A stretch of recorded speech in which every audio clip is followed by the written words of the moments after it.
नमस्कार दोस्तों, मैं हूं एडवोकेट डीपी पांडे और आज के इस वीडियो में हम लोग जानेंगे कि धमकाना कौन सा अपराध है। दोस्तों, किसी काम को करने या किसी काम को न करने के लिए कोई व्यक्ति किसी व्यक्ति को धमकी देता है तो वो अपराध है, धमकाना कहा जाएगा। अब इसको एग्जाम्पल के माध्यम से समझ लेते हैं कि कोई व्यक्ति है और वो कोर्ट में गवाही देने जा रहा है और लीगल है, सही गवाही देने जा रहा है और उसे कोई व्यक्ति मना करता है, रोकता है। और एक दूसरी तरफ ये लीजिए कि कोई काम जो लीगल नहीं है लेकिन उस काम को करने के लिए कि यदि यह काम नहीं करोगे तो मैं तुम्हें क्षति पहुंचा दूंगा, जान से मार दूंगा, या कुछ इस तरह की धमकी देती है जिससे उस व्यक्ति की क्षति हो सकती है। तो दोनों स्थिति में, किसी काम को करने या किसी काम को न करने की स्थिति में कोई व्यक्ति धमकी देता है, सामने से हो या फोन पे हो, किसी भी स्थिति में, तो उसे धमकी मानी जाएगी। और आईपीसी के सेक्शन 503 में बताया गया है कि यह आपराधिक अभित्रास है।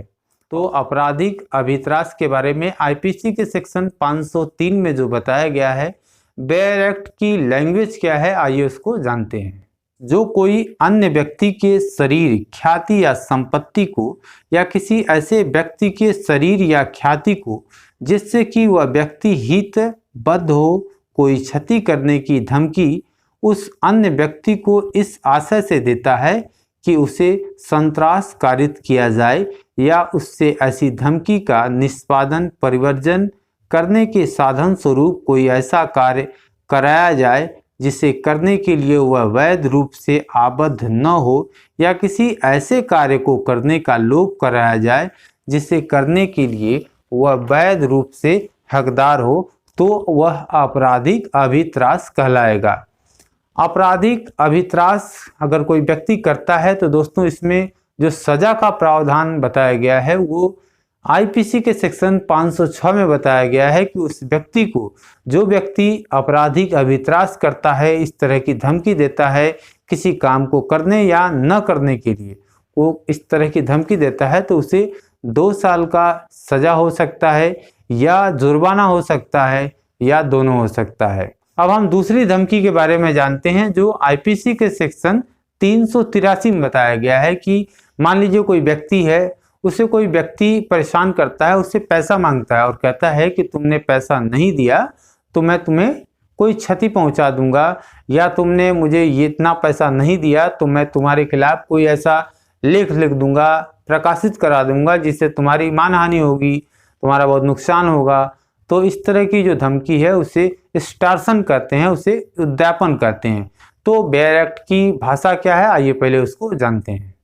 जो कोई किसी व्यक्ति को स्वयं उस व्यक्ति को या किसी अन्य व्यक्ति को कोई क्षति करने के भय से आशय डालता है और एतद् द्वारा इस प्रकार भय में डाले गए व्यक्ति को कोई संपत्ति या मूल्यवान प्रतिभूति या हस्ताक्षरित या मुद्रांकित कोई चीज जिसे मूल्यवान प्रतिभूति में परिवर्तित किया जा सके किसी व्यक्ति को परिदत्त करने के लिए बेईमानी से उत्प्रेरित करता है, वह उद्यापन कहलाता है।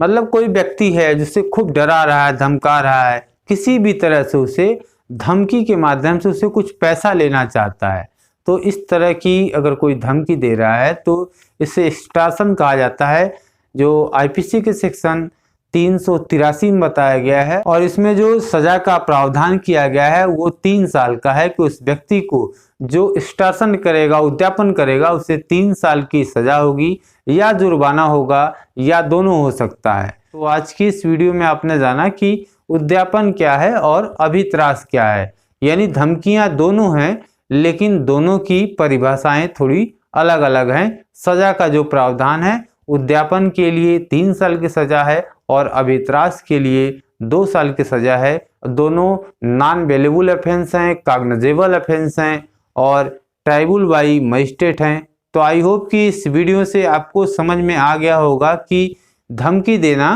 कौन सा अपराध है और इसमें कितनी सजा का प्रावधान किया गया है। वीडियो अच्छी लगे तो इसे लाइक करिएगा, शेयर करिएगा। आपका कोई सवाल हो तो आप हमें कमेंट कर पूछ सकते हैं, हम पूरी कोशिश करेंगे कि आपके उन सवालों का जवाब दें। यदि आप चाहते हैं कि किसी मैटर पे हम वीडियो लेके आएँ तो आप हमें ज़रूर बताइएगा हम पूरी कोशिश करेंगे कि एक नई वीडियो के साथ आपके सामने हाजिर होंगे। तब तक के लिए नमस्कार।